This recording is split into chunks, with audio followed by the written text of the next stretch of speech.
কি অবস্থা? তোর তো ঠ্যাং গেছে, তুই চোখে যাবো গা, তুই দিনে মোবাইল টিপ। আরে সময় পার হয় না যে একটু মোবাইল টিপ দিছি তো কিনলে আইসুস তুই? তোর সময় পার করার জন্য এটা তার খবর লইস। কি খবর লই এলি আবার? অনলাইন বেটিং সাইট নামে একটা পেয়েছি, তুই সময় পার করতে পারবি, টাকা ইনকাম করতে পারবি। অনলাইন বেটিং এটা জুয়ানি? আরে হ্যাঁ, এটা খুব সহজ। প্রথমে কিছু টাকা দিয়ে শুরু কর, দেখবি কেমনি টাকা বাড়ি যায়। জুয়া তো হারাম, আর এটা তো অনেক ঝুঁকিপূর্ণ। দূর বেটা, ঝুঁকি ছাড়া জীবনে কিছু করা যায় নাকি? এই তো কয়েকদিন আমি 1,000 টাকা দিয়ে শুরু করছি, এখন আমার কাছে 10,000 টাকা আছে। আচ্ছা ভাবি চিন্তি তোরে জানাম এনে।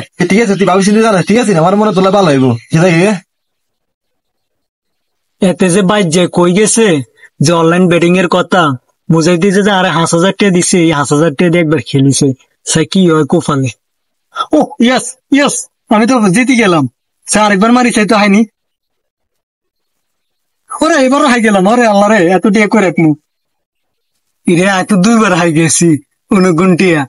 না রে, অল্প অল্প করে মারি টিয়া কম হইতেছে, এবার একসাথে বেগুন মারি চাই তো দে টিয়া হয়নি।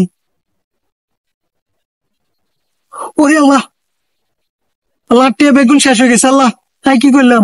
অনমুজাইতে কি কমাই আল্লাহ। কিও কি হবে তো চিন্তা করেন? আরে কিছু না রে। আনে শেয়ার তো মনে হয় কিছু একটা হয়েছে, কে এসে খুলি কন। তুমি যে আমার কাছে 5,000 টাকা রাখতে দিছিলা, আমি তো ওই রাশেদের কথা ধরি ওই 5,000 টাকা জুয়া গেলে খরচ করে এলেছি। কিনলে আনে তো জানে এটা খারাপ, আর নাই তোমার উল্কাস করছেন কিনলে। মনে হয়েছিল সহজে টাকা আয় করতে পারবো। তুই কখনো কাউকে সহজ পথ দেখায় না, এটা মানুষকে ধ্বংস করে। তুমি ঠিক কথা কইছো। কই যায়? আয় তোর কাছে না যায়, তুই আর ভুল পথে ঠেলে দিছ, তোর কারণে আর টিয়া সব শেষ। আমার একই অবস্থা রে, সব টাকা শেষ হয়ে গেছে গা, ভাবছি এখন কি করবো। এটা আমাদের জীবনের বড় একটা শিক্ষা, আমরা দুইজনে ভুল করছি, টাকা হারানো বড় কথা নয়।